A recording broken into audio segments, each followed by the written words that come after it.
Hello friends, welcome to Rajneet medical education. इस lecture में हम डिस्कस करेंगे megaloblastic anaemia. So let's start the video. So megaloblastic anaemia का ही टाइप है। सो मेगा का मतलब होता है, मेगा मीन्स लार्ज। सो इसमें जो रेड ब्लड सेल्स हैं वो उनका साइज बड़ा हो जाता है, तो उनका साइज लार्ज होता है नॉर्मल से। नाउ मेगैलोब्लास्टिक एनीमिया पढ़ने से पहले हम सिंपली एनीमिया देख लेते हैं क्या होता है। तो एनीमिया क्या होता है, जब हमारी बॉडी में जो रेड ब्लड सेल का काउंट है वो कम हो जाता है, या फिर हीमोग्लोबिन की जो कॉन्सेंट्रेशन है वो कम हो जाती है। तो हीमोग्लोबिन आरबीसीज में प्रेजेंट होता है, और अगर आरबीसीज का अमाउंट नॉर्मल भी है लेकिन जो आरबीसीज का साइज है या फिर शेप है या फिर जो आरबीसीज है वो हेल्दी नहीं है, एबनॉर्मल है, तो भी वो प्रॉपरली जो उनका काम है ऑक्सीजन को ट्रांसपोर्ट करना लंग्स से टिश्यूज तक, वो नहीं कर पाएंगे। तो एनीमिया बेसिकली क्या होता है कि number of healthy red blood cell या फिर हीमोग्लोबिन का ब्लड में जो अमाउंट है वो लोअर देन नॉर्मल हो जाना।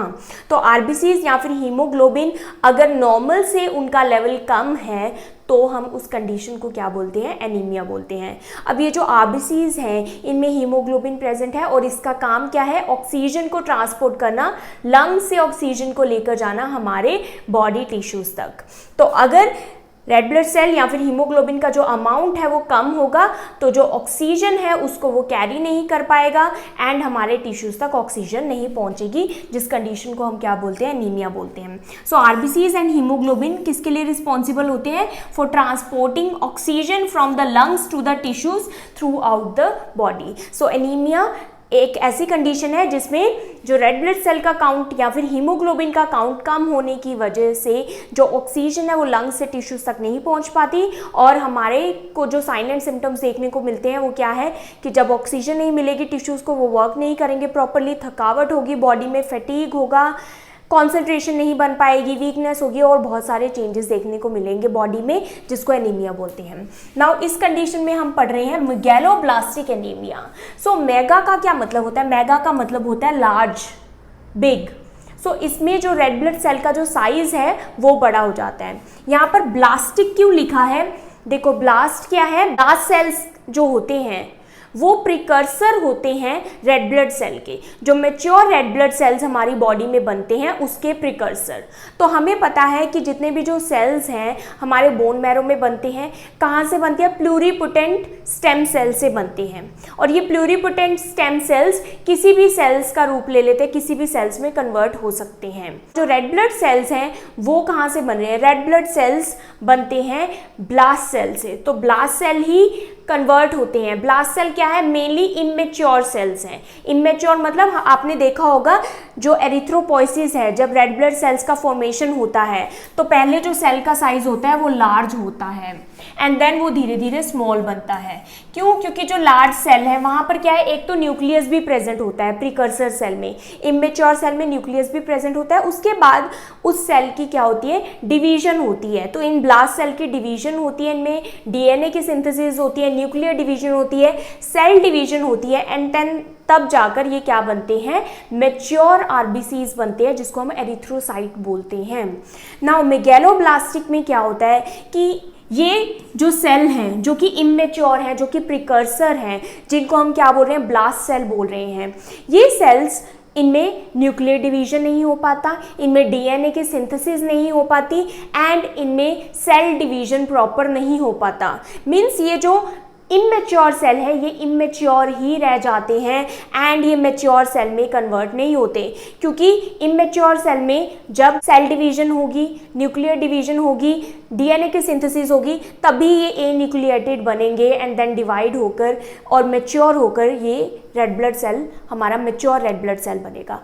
अब मेगैलोब्लास्टिक एनीमिया में क्या होता है कि किसी चीज़ की डेफिशिएंसी की वजह से, अब ये जो डीएनए सिंथेसिस हो रहा है, सेल डिवीजन हो रहा है, न्यूक्लियर डिवीजन हो रहा है, ये किसकी वजह से होता है रेड ब्लड सेल में, ये दो वाइटामिन की वजह से होता है, vitamin B12 and vitamin B9, जिसको फोलेट कहते हैं।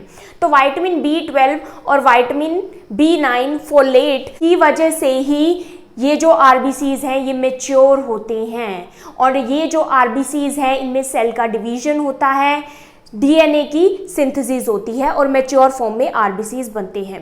तो मेगैलोब्लास्टिक एनीमिया में बेसिकली क्या होता है कि विटामिन बी12 और फोलिक एसिड की डेफिशिएंसी की वजह से ये जो सेल्स हैं, रेड ब्लड सेल्स, ये इमेच्योर ही रह जाते हैं।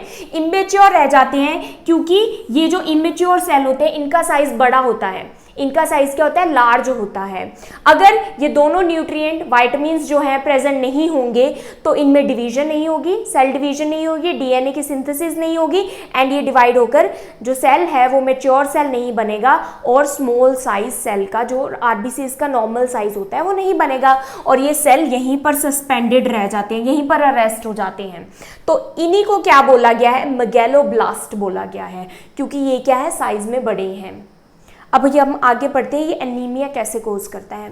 अब ये मेगैलोब्लास्टिक एनीमिया क्या है, मैक्रोसिटिक एनीमिया का ही एक फॉर्म है। तो जो मैक्रोसिटिक एनीमिया, मैक्रो का मतलब क्या है, लार्ज, सिटिक का मतलब सेल्स, ये मैक्रोसिटिक एनीमिया जो है ये भी दो टाइप का होता है, एक होता है मेगैलोब्लास्टिक और एक होता है नॉन मेगैलोब्लास्टिक। तो मेगैलोब्लास्टिक एनीमिया होता है विटामिन बी12 एंड फोलेट की डेफिशिएंसी की वजह से। जो नॉन मेगैलोब्लास्टिक एनीमिया है वो कोई लीवर एबनॉर्मेलिटी, अल्कोहल का ओवरयूज या फिर कुछ ड्रग्स की वजह से हो सकता है।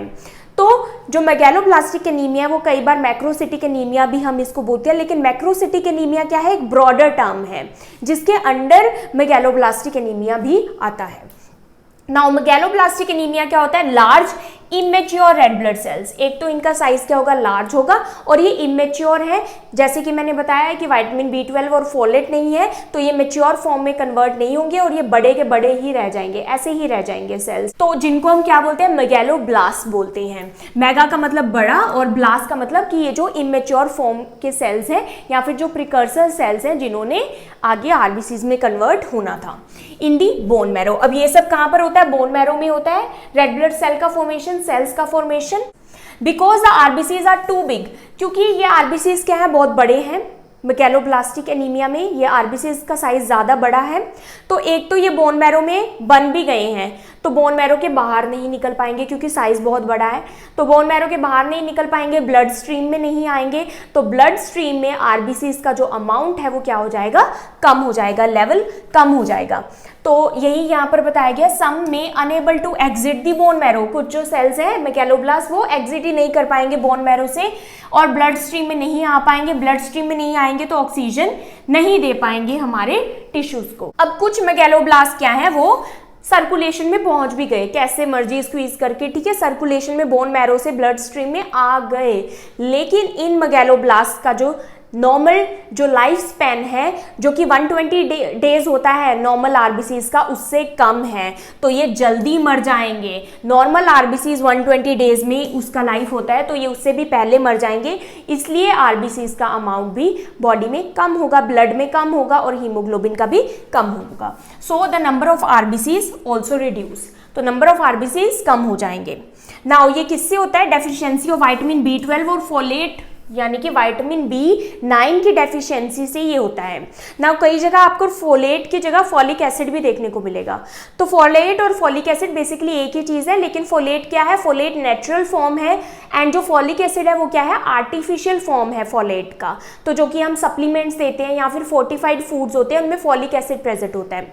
ये जो फोलेट है ये नेचुरल फॉर्म है। अब फॉलिक एसिड भी बॉडी में जाके फोलेट में ही कन्वर्ट होता है एंड तभी एब्जॉर्ब होता है। Next, which are essential for DNA synthesis. अब ये विटामिन बी12 और फोलेट ही डीएनए की सिंथेसिस के लिए एसेंशियल है, सेल डिवीजन के लिए एसेंशियल है और मैच्योरेशन ऑफ आरबीसीज के लिए एसेंशियल है। विदाउट एडिक्वेट बी12 और folate RBCs do not divide properly. अब इनके बिना आरबीसीज प्रॉपरली डिवाइड नहीं होंगे और leading to larger than normal cells in the bone marrow, और इनका जो साइज है वो बड़ा का बड़ा ही रहेगा। तो ओवरऑल मेगैलोब्लास्टिक एनीमिया में क्या हो रहा है, विटामिन बी12 और फोलेट की डेफिशिएंसी हो रही है, जिसकी वजह से क्या हो रहा है कि ये जो इमेच्योर सेल्स हैं इनमें सेल डिवीजन नहीं हुआ, न्यूक्लियर डिवीजन नहीं हुआ, डीएनए की सिंथेसिस नहीं हुई, सेल डिवाइड नहीं हुआ और ये सेल क्या रह गया, बड़ा का बड़ा बड़ा ही रह गया और इनमेच्योर का इमेच्योर ही रह गया बोन मैरो में, मेच्योर आरबीसी में कन्वर्ट नहीं हुआ। इसलिए इस एनीमिया को क्या बोलते हैं, मेगैलोब्लास्टिक एनीमिया। मेगा मीन्स बड़ा और ब्लास्ट मीन्स जो इमेच्योर सेल्स हैं। तो ये मेगैलोब्लास्टिक एनीमिया क्या कोज करेगा, इससे आरबीसीज का जो अमाउंट है वो ब्लड में कम हो जाएगा, क्योंकि ये आरबीसीज क्या है, इतने बड़े हैं कि ये सर्कुलेशन में नहीं आ पाएंगे। अगर सर्कुलेशन में आ भी जाएंगे तो ये जल्दी डाई हो जाएंगे, तो इसलिए आरबीसीज का अमाउंट कम होगा और एनीमिया कोज होगा। Now sources of vitamin B12 and folate, क्योंकि विटामिन बी12 और फोलेट की डेफिशिएंसी से हो रहा है, तो हम देख लेते हैं कि ये हमको कहाँ से मिलते हैं। तो vitamin B12 animal based source है, ये हमें ओनली एनिमल प्रोडक्ट से मिलता है, जैसे कि मीट से मिलता है, सी फूड से मिलता है, सी फूड जैसे कि फिशेज हो गए उससे हमें मिलता है, एग्स से मिलता है और मिल्क से मिलता है। तो अगर विटामिन बी12, क्योंकि ये एनिमल सोर्स से मिलता है, तो अगर कोई वेजिटेरियन है या फिर कोई वीगन है तो उसको इसकी डेफिशिएंसी हो सकती है। अगर वेजिटेरियन है तो उनको मिल्क लेना चाहिए, ठीक है, और अगर वीगन है वो कोई भी एनिमल प्रोडक्ट नहीं लेते तो उनको सप्लीमेंट्स लेने चाहिए विटामिन बी12 के। देन आता है फोलेट। फोलेट हमें प्योरली प्लांट बेस्ड होता है ये सोर्स, ये हमें प्लांट प्रोडक्ट से मिलता है, जैसे कि लीफी ग्रीन वेजिटेबल्स, और इसमें सबसे पॉपुलर क्या है, स्पिनच, स्पिनच से मिलता है, ब्रूसेल्स स्प्राउट से मिलता है, एवोकाडो से मिलता है, ऑरेंजेस से मिलता है और नट्स से भी हमें मिलता है, जैसे कि पीनट से हमें फोलेट मिलता है। नाउ ये जो फोलेट है ये कुकिंग, अगर हम ओवर कुक कर दें इसको, जैसे कि हम स्पिनिच को ओवर कुक कर दें तो ये डिस्ट्रॉय हो जाता है, तो इसलिए ओवर कुकिंग नहीं करनी। और ये जो फोलेट है ये हमको ज़्यादा अमाउंट में लेना होता है as compare to vitamin B12. Vitamin B12 हमको ऑलमोस्ट 2 to 4 माइक्रोग्राम चाहिए होता है डेली रिक्वायरमेंट इसकी, जबकि फोलेट की जो रिक्वायरमेंट है वो अराउंड 200 माइक्रोग्राम है, क्योंकि हमको इसको ज़्यादा कंज्यूम करना है, क्योंकि हमको इसको कुक भी करेंगे और ये डिस्ट्रॉय भी होगा, इसलिए हमें इसको ज़्यादा अमाउंट में लेना है। नाउ नेक्स्ट हम देखते हैं इसके कोजेज। तो सबसे पहले तो हमने पढ़ ही लिया decrease intake of vitamin B12 और फोलेट, कि अगर हम अपनी डाइट में विटामिन बी12 या फिर फोलेट नहीं ले रहे तो इसकी डेफिशिएंसी हो जाएगी और मेगैलोब्लास्टिक एनीमिया हो सकता है। Now poor absorption, poor absorption, अगर हम ये वाइटामिन्स ले भी रहे हैं, विटामिन बी12 भी ले रहे हैं, फोलेट भी ले रहे हैं, लेकिन हमारी बॉडी में एब्जॉर्ब ही नहीं हो रहा, चाहे हम जितना मर्जी खा रहे हैं, वो कंडीशंस कौन सी हो सकती है, जैसे कि सीलिएक डिसीज। सीलिएक डिसीज क्या है, ये भी एक डाइजेस्टिव सिस्टम डिसऑर्डर है। इसमें क्या होता है, जो हमारे इंटेस्टाइन का सीलिया होता है वो उसमें डैमेज के कारण ये एब्जॉर्ब नहीं हो पाते न्यूट्रिएंट्स, ये विटामिन्स एब्जॉर्ब नहीं हो पाते, तो सीलिएक डिसीज है एक कोज इसका। Deficiency of intrinsic factor, pernicious anaemia, very important point. तो इंट्रिंसिक फैक्टर एक प्रोटीन होता है जो कि हमारी स्टमक की लाइनिंग में प्रेजेंट होता है। So suppose this is stomach, और ये स्टमक की लाइनिंग में प्रेजेंट होता है, यहां पर प्रेजेंट होता है म्यूकोजा में। एंड ये जो इंट्रिंसिक फैक्टर है ये विटामिन बी12 की एब्जॉर्प्शन में हेल्प करता है। इंट्रिंसिक फैक्टर अगर स्टमक में प्रेजेंट नहीं होगा और अगर हम ऑरली विटामिन बी12 ले रहे हैं, चाहे वो डाइट के थ्रू ले रहे हैं चाहे ऑरल सप्लीमेंट्स ले रहे हैं, अगर इंट्रिंसिक फैक्टर प्रेजेंट नहीं है तो ये हमारे स्टमक से होता हुआ एब्जॉर्ब नहीं होगा, क्योंकि यहाँ पर इंट्रिंसिक फैक्टर प्रेजेंट नहीं है। ये इंट्रिंसिक फैक्टर क्या करता है, ये विटामिन बी12 को ले जाता है एंड इलियम में इसकी एब्जॉर्प्शन करवाता है, स्मॉल इंटेस्टाइन में। और अगर इंट्रिंसिक फैक्टर प्रेजेंट नहीं है तो विटामिन बी12 की एब्जॉर्प्शन नहीं होगी। तो डेफिशिएंसी ऑफ इंट्रिंसिक फैक्टर किस केस में हो सकता है, अगर गैस्ट्रिक म्यूकोजा में एट्रोफी हो गई है, जैसे कि ऑटो इम्यून डिसऑर्डर जो कि पर्नीशियस एनीमिया है। पर्नीशियस एनीमिया क्या है, एक ऑटो इम्यून डिसऑर्डर है जिसमें ये जो गैस्ट्रिक म्यूकोजा है इसमें एट्रोफी के कारण यहाँ पर ये जो इंट्रिंसिक फैक्टर है इसकी डेफिशिएंसी हो जाती है। जब इंट्रिंसिक फैक्टर की डेफिशिएंसी होगी तो विटामिन बी12 हमारी बॉडी में एब्जॉर्ब नहीं होगा, जिसकी वजह से क्या हो जाता है, पर्नीशियस एनीमिया हो जाता है। तो विटामिन बी12 की डेफिशिएंसी पर्नीशियस एनीमिया तो करती ही है, साथ में ये और क्या कर सकती है, मेगैलोब्लास्टिक एनीमिया तो हम पढ़ ही रहे हैं कि उसकी वजह से भी विटामिन बी12 डेफिशिएंसी की वजह से मेगैलोब्लास्टिक एनीमिया होता है। तो एक कोज ये भी है कि अगर इंट्रिंसिक फैक्टर की डेफिशिएंसी है तो भी विटामिन बी12 की डेफिशिएंसी होगी बॉडी में। एंड मेगैलोब्लास्टिक एनीमिया होगा, जैसे कि पर्नीशियस एनीमिया में होता है। देन गैस्ट्रेक्टमी, अगर स्टमक का कोई पार्ट रिमूव कर दिया गया है, फॉर एग्जांपल स्टमक में ट्यूमर था, ज़्यादा एसिडिटी बनती थी, ज़्यादा एसिड की फॉर्मेशन होती थी और स्टमक का पार्ट रिमूव कर दिया गया है, तो भी एब्जॉर्प्शन नहीं होगी विटामिन B12 की। अल्कोहल, एक्सेसिव अल्कोहल यूज से फोलेट की जो एब्जॉर्प्शन है वो हमारी बॉडी में नहीं हो पाती। नेक्स्ट है इंक्रीज नीड। तीसरी चीज़ क्या हो सकती है कि ज़रूरत ज़्यादा हो गई है फोलिक एसिड की या फिर फोलेट की, विटामिन B12 की ज़रूरत ज़्यादा हो गई है। वो कब हो सकती है, जैसे कि प्रेगनेंसी है, लैक्टेशन है, ग्रोइंग चाइल्ड है। प्रेगनेंसी में भी ब्लड वॉल्यूम इंक्रीज होता है, लैक्टेशन में ज़रूरत पड़ती है, और अगर चाइल्ड ग्रो कर रहा है, ठीक है, क्योंकि बच्चों का जो ग्रोथ है वो जल्दी जल्दी बढ़ता है, तो उस केस में भी फॉलिक एसिड चाहिए, फोलेट चाहिए, विटामिन B12 चाहिए। तो प्रेगनेंसी और लैक्टेशन में हम बाहर से सप्लीमेंट्स प्रोवाइड करते हैं एंड ग्रोइंग चाइल्ड को हम क्या एनकरेज करते हैं कि ग्रीन लीफी वेजिटेबल्स ज़्यादा से ज़्यादा डाइट में इंक्लूड किए जाएं। Next is sine and symptoms. क्या क्लिनिकल फीचर्स होंगे? वैसे एनीमिया कोई भी टाइप का है उसके कॉमन साइन एंड सिम्टम्स देखने को मिलते हैं, और वो साइन एंड सिम्टम्स क्यों देखने को मिलते हैं, क्योंकि आरबीसीज जो है ऑक्सीजन को कैरी करता है और ऑक्सीजन को टिश्यूज तक पहुंचाता है, और जब ऑक्सीजन नहीं मिलेगी टिश्यूज को तो क्या क्या देखने को मिलेगा, फैटीग, थकावट देखने को मिलेगी, शॉर्टनेस ऑफ ब्रेथ, जो ब्रीदिंग है वो शॉर्ट होगी, ब्रीदिंग में प्रॉब्लम आएगी, फेंटिंग एंड वीक, क्योंकि ऑक्सीजन नहीं मिल रही है तो डिजी फील करेगा पर्सन को, चक्कर से आएंगे और वीक फील करेगा। पेलर स्किन, यूजुअल जो कलर होता है नॉर्मल स्किन का, क्योंकि हीमोग्लोबिन प्रेजेंट है, आरबीसीज का अमाउंट नॉर्मल है, तो जो स्किन का जो नॉर्मल कलर होता है उससे पेल होगा, थोड़ा सा येलोइश होगा, बट वो जॉन्डिस नहीं होगा। जॉन्डिस में बिल्कुल येलो टिंट होता है, लेकिन वैसा नहीं होगा, इट्स जस्ट कि जो स्किन का जो नॉर्मल कलर होता है उससे थोड़ा सा पेल दिखेगा। ग्लोसाइटिस, जो टंग है उसमें इन्फ्लामेशन देखने को मिलेगी, रेड टंग भी दिखाई देती है, या फिर आप प्लेन टंग, स्मूथ टंग दिखाई देती है। एंड लॉस ऑफ एपेटाइट, भूख नहीं लगेगी, वेट लॉस होगा, भूख नहीं लगेगी तो फास्ट हार्ट रेट इंक्रीज होगा। ये क्या एक तरह से कॉम्पनसेटरी मैकेनिज्म भी है, क्योंकि हमारे टिश्यूज तक ऑक्सीजन नहीं पहुंच रही, तो हार्ट क्या करेगा, ज़्यादा से ज़्यादा ब्लड को पंप करने की कोशिश करेगा ताकि हमारी बॉडी तक ऑक्सीजन पहुंचे, तो हार्ट रेट इंक्रीज होगा। और सीवियर केसेस में क्या होता है कि हार्ट का साइज भी एनलार्ज देखने को मिलता है। विटामिन B12 डेफिशिएंसी, क्योंकि विटामिन B12 डेफिशिएंसी की वजह से मेगैलोब्लास्टिक एनीमिया हो रहा है, तो विटामिन B12 की डेफिशिएंसी के भी कुछ स्पेसिफिक साइन एंड सिम्टम्स होते हैं, जैसे कि न्यूरोपैथी। न्यूरोपैथी का क्या मतलब है, नर्व्स का डैमेज होना, और नर्व्स के डैमेज होने की वजह से स्पेशली जो हमारे हैंड्स और फीट हैं, पेरिफेरल नर्व्स हैं, वहाँ पर साइन एंड सिम्टम्स देखने को मिलेंगे। क्या? टिंगलिंग और numbness in hands and feet. हमारे जैसे पिन्स और नीडल्स, ऐसे लगता है कि पिन्स और नीडल्स चुभ हो रहा है कोई हमारे हैंड्स और फीट में, सो दैट इज नंबनेस सुन होंगे और टिंगलिंग सेंसेशन होगी, जिसको क्या बोलते हैं, न्यूरोपैथी। और ये न्यूरोपैथी किसकी वजह से होती है? विटामिन B12 की डेफिशिएंसी की वजह से होती है। कुछ न्यूरोलॉजिकल प्रॉब्लम्स जैसे कि मेमोरी लॉस हो सकता है, प्रॉब्लम्स विद गेट क्या होता है कि हम चल रहे हैं, हमारा एक बैलेंस बना हुआ है, और अगर विटामिन B12 की डेफिशिएंसी होगी तो गेट में भी प्रॉब्लम या फिर बैलेंस में भी प्रॉब्लम आएगी, पर्सन क्या अपना बैलेंस नहीं बना पाएगा। Next is diagnostic test. कैसे कैसे डायग्नोज करेंगे मेगैलोब्लास्टिक एनीमिया को? सबसे पहले हम कंप्लीट ब्लड काउंट देखते हैं। इसमें क्या देखते हैं हम? आरबीसीज और हीमोग्लोबिन का काउंट देखते हैं। एमसीवी, मीन कॉर्पस्कुलर वॉल्यूम देखते हैं। एमसीवी में हम क्या देखते हैं? Size of red blood cell, और अगर size of red blood cell more than 100 femtolitre है, it means megaloblastic anaemia can be present. It means size of जो आरबीसीज है वो बड़ा है। Then PCV, pack cell volume या फिर हीमेटोक्रिट, इसमें हम जो आरबीसीज का वॉल्यूम है वो कितना है वो देखते हैं। Then hyper segmented neutrophils. Neutrophils क्या है? ये डब्ल्यूबीसीज के टाइप हैं, राइट? तो ये हम क्यों देख रहे हैं?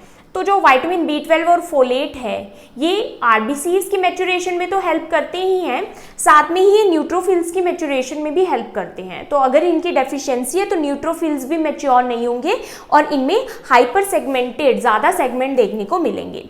Next is peripheral blood smear. Peripheral blood smear में हम ब्लड का स्मीयर बनाते हैं स्लाइड पर एंड देन उसको माइक्रोस्कोप के अंडर देखते हैं, जिसमें हमें जो सेल्स हैं उनका साइज रेड ब्लड सेल का लार्ज दिखेगा।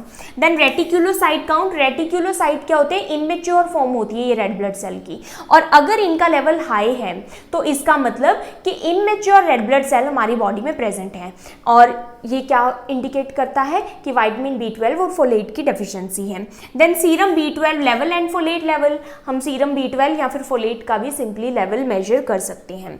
इंट्रिंसिक फैक्टर एंटीबॉडी टेस्ट, इसमें अगर ये जो टेस्ट है इंट्रिंसिक फैक्टर एंटीबॉडी मीन्स इसके अगेंस्ट एंटीबॉडीज अगर ब्लड में प्रेजेंट है, ये टेस्ट पॉजिटिव है, इसका मतलब क्या है कि कोई ऑटो इम्यून कंडीशन है जो कि इंट्रिंसिक फैक्टर नहीं बन रहा बॉडी में, विटामिन B12 एब्जॉर्ब नहीं हो रहा, जैसे कि पर्नीशियस एनीमिया को डिटेक्ट करने के लिए टेस्ट किया जाता है।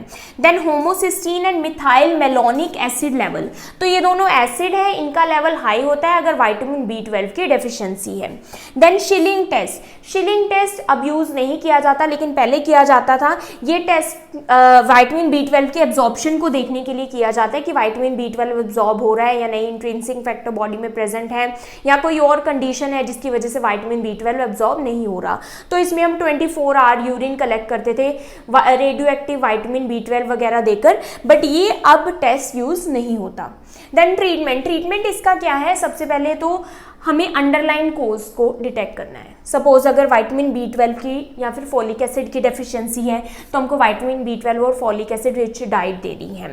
अब अगर डाइट से नहीं हो रहा तो हमको सप्लीमेंट्स देने हैं विटामिन B12 और फोलिक एसिड के, जैसे कि मैंने बताया था कि वो कंडीशन जिसमें इंट्रिंसिक फैक्टर एब्सेंट है, तो अगर आप कितना भी विटामिन B12 ले लो वो एब्जॉर्ब ही नहीं हो रहा बॉडी में, जैसे कि अल्कोहल ज़्यादा ले रहे हैं तो फोलेट एब्जॉर्ब नहीं होगा।